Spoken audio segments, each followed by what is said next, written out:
My name is Julia, and today I wanted to give you a few tips and tricks what to leave out and what not to do. So let's start with a short introduction.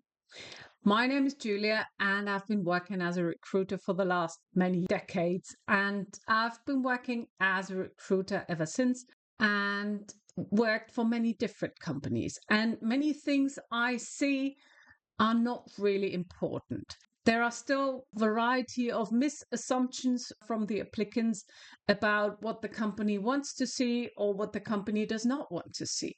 So here are a few tips and tricks what to leave out or what to completely leave away. So without any further ado, let's get started. Here comes my personal list, what is less important and what you can even sometimes leave completely away.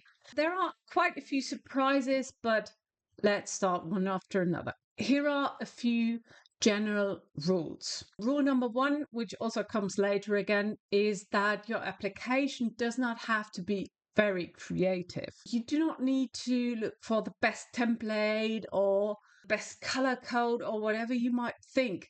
It's perfectly fine if you just give me a straightforward overview about your experience, your education, what you're looking for. That's it.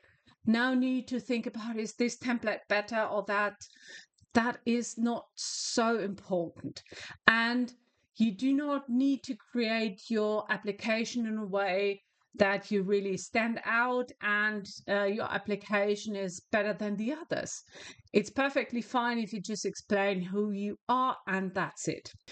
And second rule, which is really important, try to think what is important for the company. And especially many people in the company, they do not at first sight completely understand what you did and what your experience is.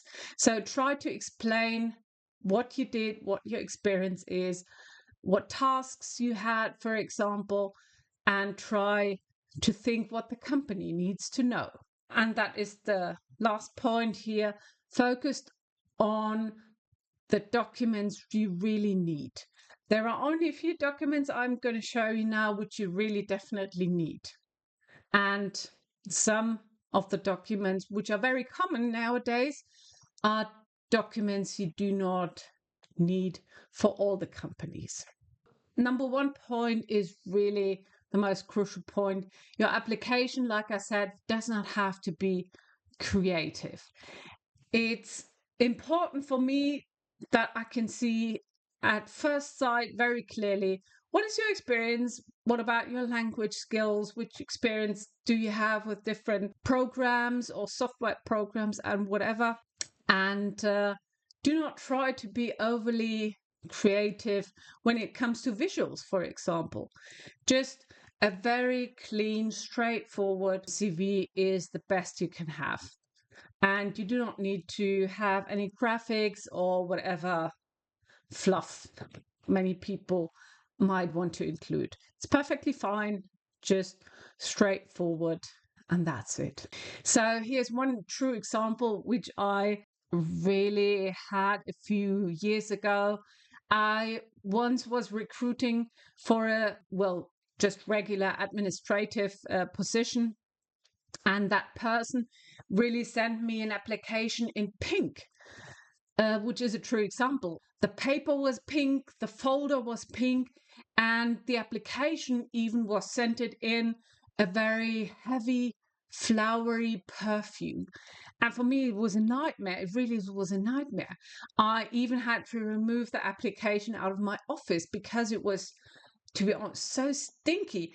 I know that person meant to be creative, that person meant to be different and everything, but at the end that was just a nightmare. Just an easy application without any color is perfectly fine. And don't try to be overly creative, like I said in the beginning. Something else you do not need, you can see the link on the screen below, something you see very often on LinkedIn. These are some of the pictures where people mean to show your experience. That's nice as a gimmick for social media, for example. But do not ever try to send me something like this when you try to apply for a job. Don't never ever think about sending this to a company. I just do not know what this is, and what you did is just a gimmick, like I said, something which is maybe visually attractive, but no company can use this as an application. If you're interested, click on the link below. You can do something similar for social media channel. That's fine, but do not apply with this. Please, never ever. Okay. That is something you also do not need, really. The next thing you definitely also do not need, which you can also find on LinkedIn quite often, is a prompt, something like create caricature of me and my job based on everything you know about me. That's nice, but again, I do not need those comic-like pictures. Maybe something for social media, but not for the companies. So the next thing might be a bit surprising, but something which you also do not need is a so-called ATS score. An applicant tracking system is usually called ATS. And sometimes you can also see this on LinkedIn or other social medias that people say, I have an ATS score of 99%. And usually these CVs, they look really shabby usually. That is something which in theory is nice, but in practical usage, this is not important, because if you have an open position, you can be sure that the recruiter will read every application.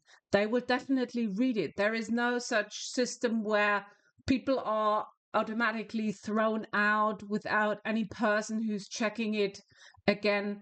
So try to optimize your CV for humans and not for a system. So focus again on a clear modern CV and not something which can be read by any AI or robots or whatever system you have. So that is something you also do not need, and you can just skip usually. The next point might also be very surprising. Many times people send or spend many time creating cover letters. I personally can give away a secret. When I read something, I read the CV first, and always first. Cover letters are important, but nowadays you can see that the cover letters are created by AI, and they all look and read very much the same. So they are not really important, and as well, they're not really like showing your real experience and your real value. So many companies do not accept cover letters because there's no benefit for them. It's just any additional document you cannot use. So many companies do not want them and do not read them. So if you focus on anything, focus on your CV and not on the cover letter. Cover letter is, in my opinion, as well, definitely overrated. Now, how can I support you? Like I said, I've been working as a recruiter for many years, decades even. If you're interested, tips and tricks about how to improve your CV, I can support you if you're interested in a coaching session before a special interview. And I can also give you interview training. So in case you're interested, I have another really free and I hope good offer for you.